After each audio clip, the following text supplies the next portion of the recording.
Vamos lá, meus lindos, vamos para nossa aula número 3, aula semanal número 3.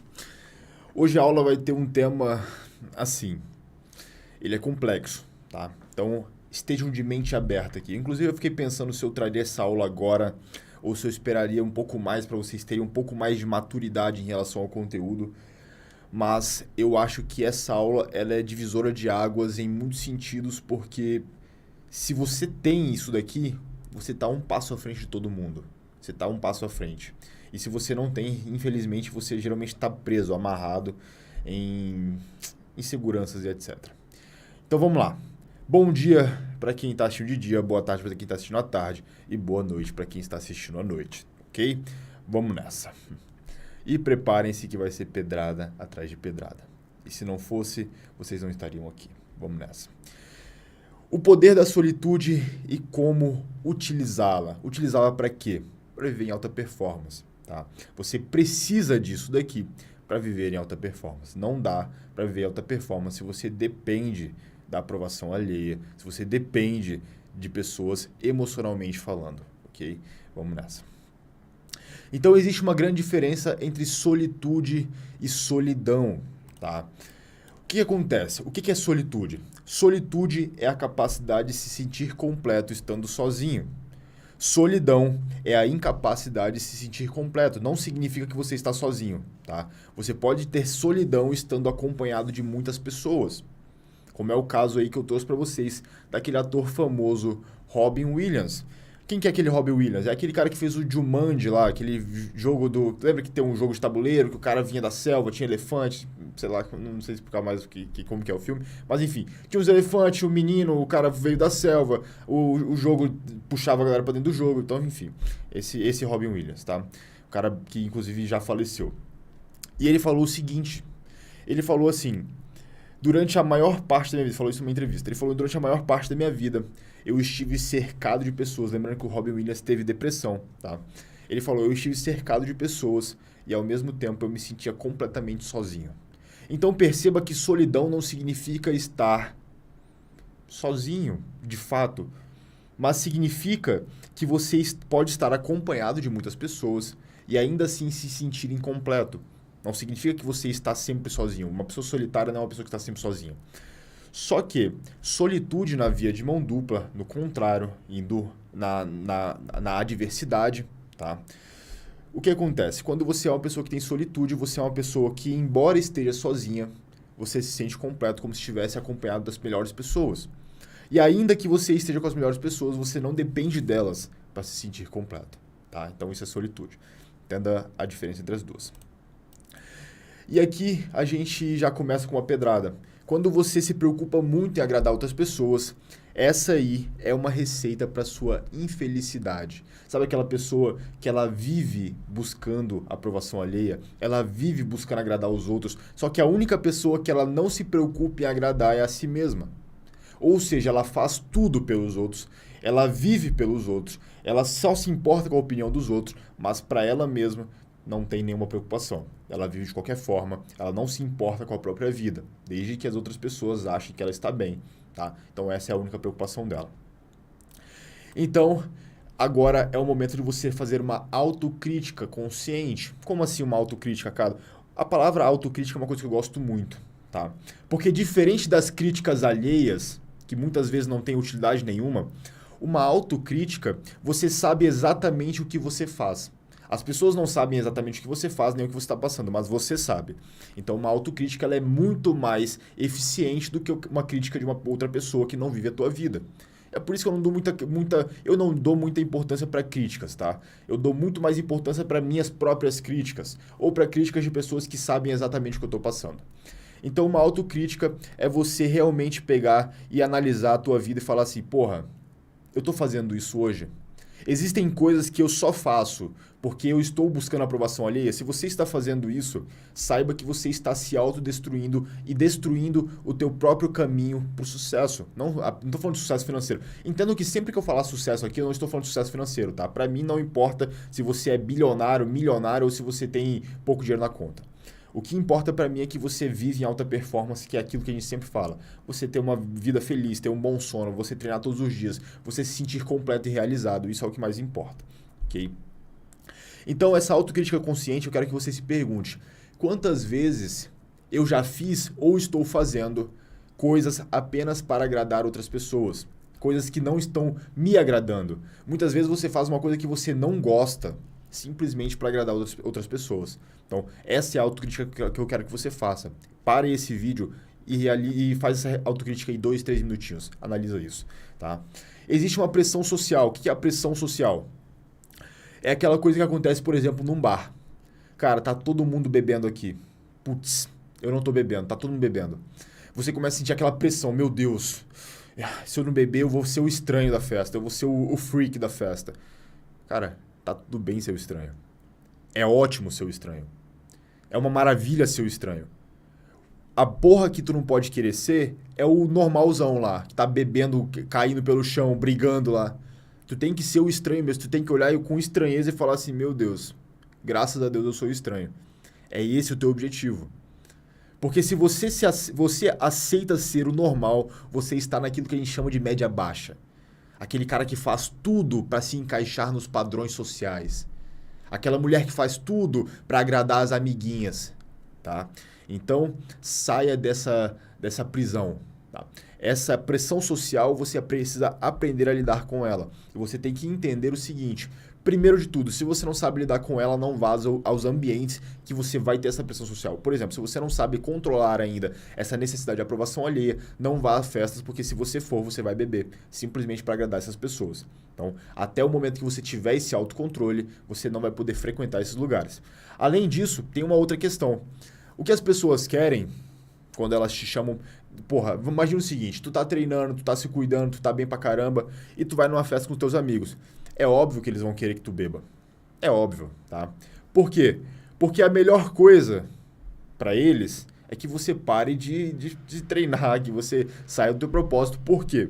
Porque você incomoda quando você tá vencendo.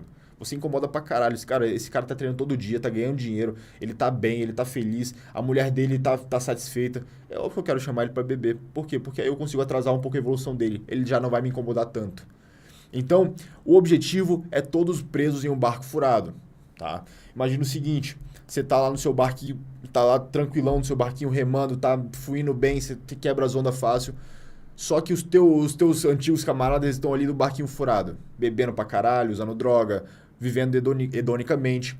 E eles chegam do lado do teu barquinho e falam assim, porra, sai desse barco aí, cara. Esse barco aí é chato, esse barco. Vem pro barco de cá, vem aqui no meu barquinho furado, essa bosta de barquinho que eu tenho. Aí tu vai lá, o que muitas pessoas fazem? Elas aceitam essa pressão social e vão lá pro barquinho do cara. O que acontece? Todo mundo afunda junto, tá? Então, essa é a importância que a gente sempre fala do ambiente, ok? Vamos nessa. Então, você já tá entendendo que a grande questão aqui é você aprender que enquanto você buscar a aprovação dos seus amigos, dos seus familiares, de qualquer pessoa, você tá na merda. Tá na merda. Ok? Vamos lá. Então, a aprovação alheia é uma prisão. A chave dessa prisão é você ligar o foda-se e viver buscando um propósito. Eu sempre gosto de trazer essa questão do propósito, tá? Por que a questão do propósito ela é tão forte? Porque tem uma frase que eu gosto muito, tá? Uma frase do Nietzsche.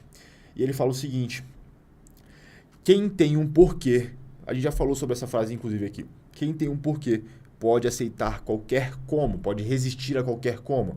Então, por mais que seja difícil você deixar de buscar a aprovação alheia, porque os seres humanos são seres sociais, então nós temos essa necessidade intrínseca. Intrínseca é uma coisa assim, é inerente, tá? Essa necessidade de aprovação alheia, de agradar aos outros, porque nós somos seres sociais. Nós sempre vivemos em comunidade. Então, é normal que exista essa necessidade de aprovação alheia. Só que quando o teu propósito é muito forte, o teu propósito ele vai se contrapor às tuas necessidades de aprovação alheia. Então, por exemplo, por que eu, Cado, por que eu não vou pegar e sair para beber? Por que eu não vou pegar e vou usar droga? Por que eu não vou fazer essas coisas apenas para agradar e para poder realizar essa minha necessidade de aprovação alheia? É simples, porque eu sei que eu tenho um propósito muito maior. Eu sei que o meu propósito é muito mais importante do que essas coisas, do que essa necessidade de aprovação alheia. Então, o meu propósito me mantém focado. O meu propósito me mantém direcionado para o que eu quero, de verdade. E não para o que eu quero agora. O que eu quero agora não importa na verdade. O que eu quero agora, foda-se o que eu quero agora. Porque o que eu quero agora pode ser uma coisa que vai me tirar do que eu mais quero. Então, essa é uma outra autocrítica que você deve fazer. O que eu quero agora está de acordo com o que eu mais quero na vida? O que eu estou fazendo agora está de acordo com o que eu quero fazer na vida? Essas perguntas, elas são necessárias, tá? Você precisa se perguntar isso porque a partir do momento que você pergunta, você entende se você está no caminho certo ou não. Não adianta você acelerar uma coisa. Imagina você está com um carrinho lá, pá, você está vindo aqui com o seu carrinho e você está indo a 180 por hora, mas você está indo no caminho errado. Você quer ir para a praia, mas você está indo ali para o meio do mato. Então, o que mais importa não é a velocidade que você está indo, e sim a direção em que você está indo. É melhor você ir a 50 por hora ou a 20 por hora, desde que você esteja indo para o lugar certo. Ok? Vamos nessa. E aqui, uma frase que muita gente pode discordar, mas eu vou explicar e eu vou ambientalizar vocês sobre o porquê que eu acredito que os seus familiares quase nunca, eu diria até, eu coloquei quase só para não ser tão radical, mas eu acredito que eles nunca estão certos, tá? Imagina o seguinte, eu sou advindo de uma família obesa. Eu sou advindo de uma família onde todo mundo praticamente é obeso. A minha família tem crenças muito limitantes também em relação ao dinheiro, em relação a muitas coisas, tá? A minha família era uma família muito amorosa, eu amo muito eles, mas eles tinham muitas crenças limitantes em relação a muitas coisas. Eles não acreditavam, por exemplo, que... Vou falar uma realidade para vocês. Minha família não acreditava que um homem poderia ser fiel, tá? Eles acreditavam de fato que o homem deveria ser sempre infiel. E durante muito tempo, por conviver com eles, eu acreditei nessas coisas. Eu acreditei que não é possível ser muito rico.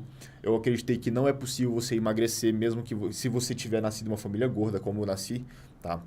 Então, quando você começa a ouvir esses conselhos dos seus familiares, você começa a acreditar no que eles estão te dizendo. Então, durante muito tempo, eu acreditei que eu seria gordo pro resto da vida, porque minha genética era genética de gordo. Eu ouvi isso a vida inteira. Só que quando eu saí daquele ambiente e eu vim fazer medicina em outro estado, o que eu comecei a perceber? Eu comecei a perceber que fora daquele ambiente, as minhas crenças foram diminuindo. E eu comecei a ter novas crenças. Eu comecei a ter novos espectros para poder enxergar. E cara, a minha mente era desse tamanho. Depois de tempo, minha mente foi expandindo. Eu comecei a entender coisas que eu não entendia. Eu comecei a acreditar em coisas que eu não acreditava. E hoje a minha vida é completamente diferente. Eu, sinceramente, não pareço ser parte da minha família. Eu não tô aqui renegando minha família. Eu amo todos eles, como eu falei pra vocês. Só que eu, hoje, não me sinto representante da minha família. Eu sou como se fosse de outra família. Eu e meu irmão vivemos saúde, vivemos esporte, sempre buscamos o máximo de saúde física, o máximo de saúde mental. Isso é uma coisa que nunca houve dentro da minha família. Praticamente todos da minha família consomem álcool quase diariamente. Praticamente todos da minha família tiveram doenças crônicas devidas ao consumo de álcool, ao consumo de alimentos ruins. E eu e meu irmão, nós somos extremamente saudáveis. Então eu estou falando para você aqui que os seus familiares, eles acreditam que você vai seguir um padrão da família. A minha família, por exemplo, tinha esse padrão. O que eu fiz? Eu quebrei o padrão. Então você tem a capacidade de quebrar o padrão desde que você não acredite, desde que você entenda que o padrão da sua família não é o seu padrão. Você não precisa repetir esse padrão. Então por isso que eu sempre digo que quase nunca a sua família sabe o que é melhor para você. Porque eles acreditam que você tem que seguir certos padrões e você não quer seguir esses padrões. Se você quiser, você está fadado a viver como a sua família vive. Aí você tem que fazer uma análise se é o que você quer. Eu fiz essa análise e eu cheguei à conclusão que eu não queria viver como eles vivem. Tá? Lembrando que eu amo eles, mas eu não gosto da vida que eles levam. Não gostaria de viver como eles e jamais me sentiria feliz vivendo aquela vida. Tá? Então agradeço por ter saído desse padrão. Então, continuando. E como que agora a gente vai partir para a parte mais prática, tá? Como que você vai trabalhar a sua solitude? Cado, o que eu preciso fazer para poder trabalhar a solitude? Primeiro eu quero deixar uma coisa clara. Trabalhar a solitude não significa que você vai começar a fazer tudo sozinho, como muitos acreditam. Nossa, agora eu vou trabalhar a solitude. Eu vou começar a viajar sozinho, vou começar a ir pro meio do mato sozinho. Não, não é isso, tá? Solitude não significa que você vai passar o tempo todo sozinho. Inclusive, eu raramente estou sozinho de verdade. Eu sempre tenho a companhia do meu irmão, a companhia da minha namorada. Então, eu estou sempre acompanhado com alguém. Só que eu estou sempre também satisfeito com a minha própria companhia quando eu não tenho essas pessoas do meu lado. Tá? Então entenda isso. Solitude não quer dizer que você vai estar sozinho sempre. Não confunda as coisas. Mas como que você trabalha a solitude? Primeiro você precisa se desapegar das amarras sociais. Daquelas coisas, por exemplo, muitas vezes você finge ser alguém que não é. E eu digo pra você que eu fiz isso por muito tempo. Você finge ser alguém que não é simplesmente para agradar as pessoas e para não ser julgado. Então, nos primeiros meses que eu trabalhei com a internet, quando eu tinha até 10 mil seguidores mais ou menos, eu fingia ser uma pessoa muito dócil, uma pessoa que fala manso, uma pessoa que fala coisas gentis, uma pessoa que expõe sentimentos. E eu não sou assim de verdade, eu sou uma pessoa muito dura.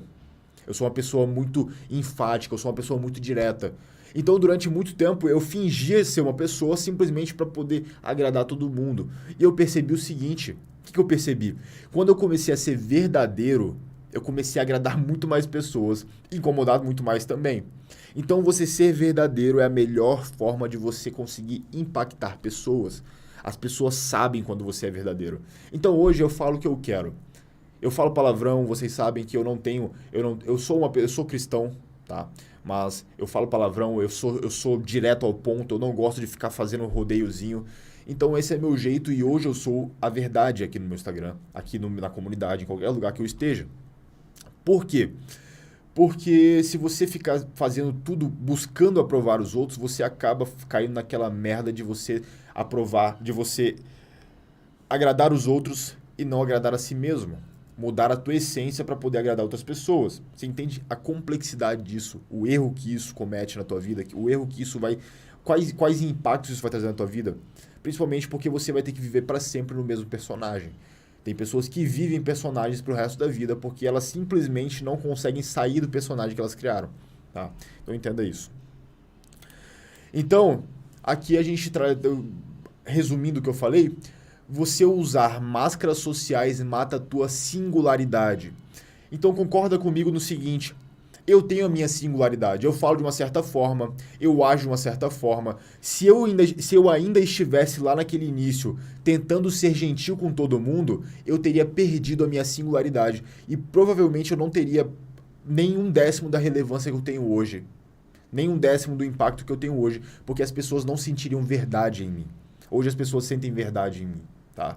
Então, entenda que você se desamarrar dessas questões de aprovação social vai te fazer alcançar muito mais pessoas com a tua mensagem, alcançar muito mais pessoas com o teu propósito. Seja verdadeiro. Tá? Pare de usar máscaras, pare de fingir ser uma coisa que você não é, pare de querer falar fofo se você não é de falar fofo, pare de querer falar grosso se você não é de falar grosso. Tá? Entenda isso. Então, aqui a gente chega num ponto que é muito importante. Você precisa entender que é melhor estar sozinho temporariamente do que estar na companhia das pessoas erradas. Cara, isso é fundamental. Por quê? Porque a maioria das pessoas elas têm medo de ficar sozinhas. Não apenas em relação a amigos, mas em relação a relacionamento também. Então essa pessoa ela tem medo de estar sozinha e ela aceita qualquer coisa que vem no caminho, qualquer lixão que vem no caminho, ela vai lá e pega como amigo, como namorado e etc. Só que quando você faz o seguinte, você mantém a sua régua alta. Você fala assim, porra, eu não aceito menos que isso. Enquanto você não achar essa pessoa que vai suprir isso daqui, você não vai ficar com ninguém. Você não vai estar com ninguém. Mesmo que você fique sozinho. É temporário, tá? A partir do momento que você aumenta a tua régua e você começa a buscar esse novo nível, quando você chegar nesse nível, você vai fazer amigos desse próximo nível. Quando você for para o outro nível, você vai achar amigos do outro nível. Então entenda que você não precisa se relacionar com qualquer um apenas para suprir as tuas necessidades de aprovação, as tuas necessidades de carência. Então entenda essa porra. Para de buscar relacionamento apenas porque, ah, meu Deus, eu não quero ficar sozinho. Essa porra vai te fuder. Tá? E muita gente faz isso. Muitos de vocês fazem isso. Tá? Entenda isso, pelo amor de Deus. Se você quer realmente viver uma vida foda, se relacione com pessoas fodas. Isso é fundamental. tá? Isso é fundamental. E enquanto você ficar se relacionando com gente porcaria, com gente que não tem nada a ver com você, apenas para satisfazer a tua necessidade de atenção, a tua necessidade de carinho, a tua necessidade de afeto, você vai se fuder, tá? Você não vai conseguir chegar onde você quer. Entenda isso, por favor. Então aqui, não se relacione por carência ou dependência de afeto. Esse é o nosso último ponto, tá? Por que você não pode fazer isso? Porque o propósito de um relacionamento não é suprir necessidade alguma. Eu fico puto quando eu vejo isso. As pessoas, nossa, mas ele supre a minha necessidade. Ele, meu Deus, ele me faz sentir uma mulher. Não é pra isso que serve a porra do relacionamento. Um relacionamento serve pra quê?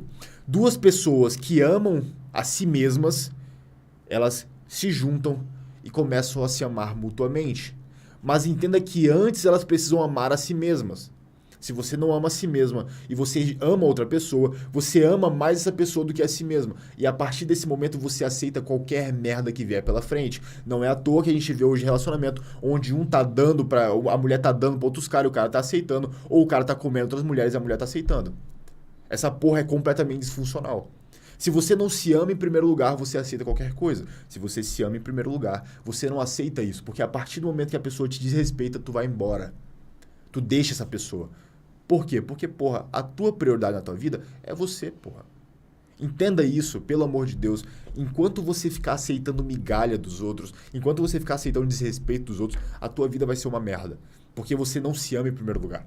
Então, o propósito de um relacionamento não é suprir carência nenhuma, suprir falta nenhuma, como se acredita hoje em dia. Ai, meu Deus, eu não sou feliz sem essa pessoa, eu não sei o que eu vou conseguir fazer sem essa pessoa. Se você não sabe o que você vai fazer sem essa pessoa, você tá na merda, tá? Você tá na merda. Essa pessoa, ela tem domínio sobre a tua vida, sobre a tua felicidade. Quando ela quiser, ela vai acabar com a tua vida. Que é o que acontece muitas vezes hoje. Quantas pessoas se acabam porque terminam um relacionamento? A última vez que eu terminei um relacionamento, para falar bem a verdade, eu sofri por 2 dias e depois vou seguir minha vida normalmente. Por quê? Porque eu me amo, porra. Porque a minha vida é muito boa. Porque eu sei quem eu sou. Eu sei que eu posso encontrar outras pessoas incríveis. Agora, se você se deixa de lado e foca totalmente nessa pessoa, quando ela terminar com você, você está na merda. Tá? Então entenda isso. Uma aula simples, uma aula rápida, uma aula que eu espero que abra os olhos de muitos de vocês. E vamos nessa. Tamo junto. Um grande abraço e coloquem essa porra em prática. Já falei 1000 vezes. Não adianta simplesmente assistir isso daqui, deixar sair, ou entrar pelo ouvido e sair pelo outro. Bota em prática. Só muda a tua vida se tu botar em prática. Tamo junto e um abraço. Fique com Deus.